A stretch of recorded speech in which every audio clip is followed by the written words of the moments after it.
हेल' guys लोगोफोर नै दा आङो हालौसिनलाय मैथा बेगर रज'सिन आरो बेयाव बिफां दंखायो नै बेयो साफा खालामबाय आं लोगोफोर नै बोरमा आरो इयाव बोरमा खाना दोनदों आरो इयाव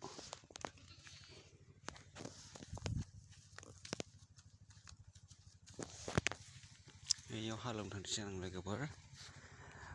हालदै गायनो आरो लोगोफोर नोंथांमोना नायलांबाय थादो नै बैयाव ट्रेक्टर दोनदों आरो आङो बैयाव दुन्दिया फुगासिनो दं आरो लोगोफोर हाजिराबो दङ सान्दुंआ जा गोसा जाथारबाय नैबाव गायगोन आरो आं हालदैखौ दा एवनो नागिरदों आरो बेयाव आरो आलु गायदोंमोन दा हालदै गायसिगोन बेयाव एवखुनानै आलु बुरखांजोब्बाय लोगोफोरनिथिं थास' गायबाय आरो नै दा मोजां जाजोब्बाय लोगोफोर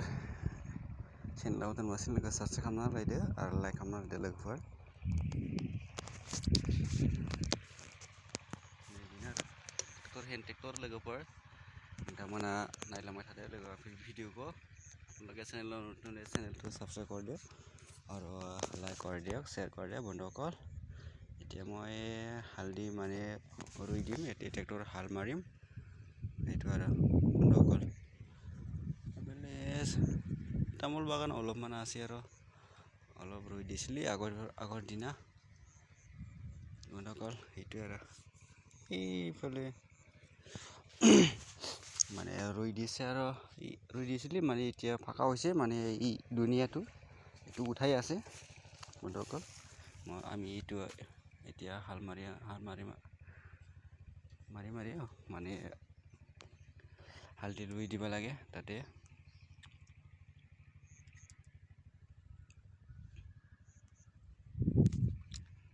এইটো পাৱাৰ টিলাৰ আৰু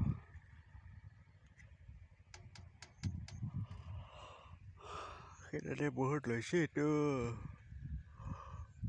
1,70,000 মান লৈছে আৰু ট্ৰেক্টৰ হেণ্ড ট্ৰেক্টৰ এইটো বন্ধুসকল ডিলাৰৰ পৰা আনিছে আৰু বহুত দাম এইটো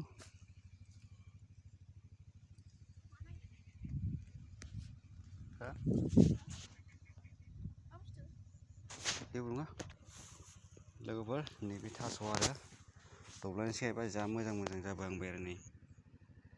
फैगोन बोसोराव बांसिन गायगोन आरो दा थास'नि दामा किल'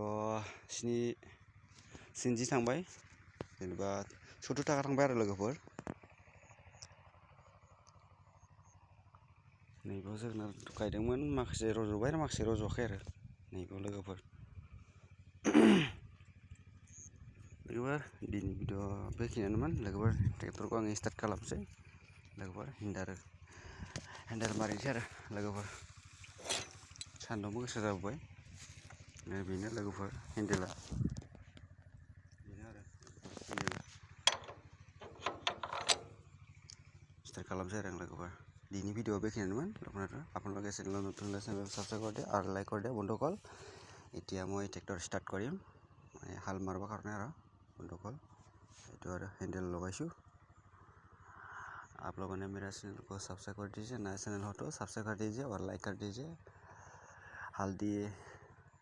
लगाने वाला है ये है मिट्टी अभी ट्रैक्टर से हाल मारूंगा अभी देखो अभी हैंडल भी लगा दिया फिर यहाँ पर ब्रेक लगाना पड़ता है और रेस भी लगाना पड़ता है ये देखो अभी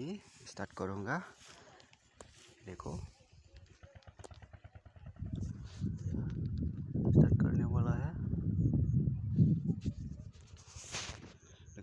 दिनी वीडियो अभी आज वीडियो ये है अभी स्टार्ट करो हाल मारो मारने वाला ये है कि मिट्टी ये देखो अभी तैयार करने वाला है आज वीडियो ये है बाय बाय बंधुकल बाय बाय लोगोफोर बाय बाय दोस्त आज भिडिअ तो ये दिनैनि भिडिअ बेखिनियानोमोन लोगोफोर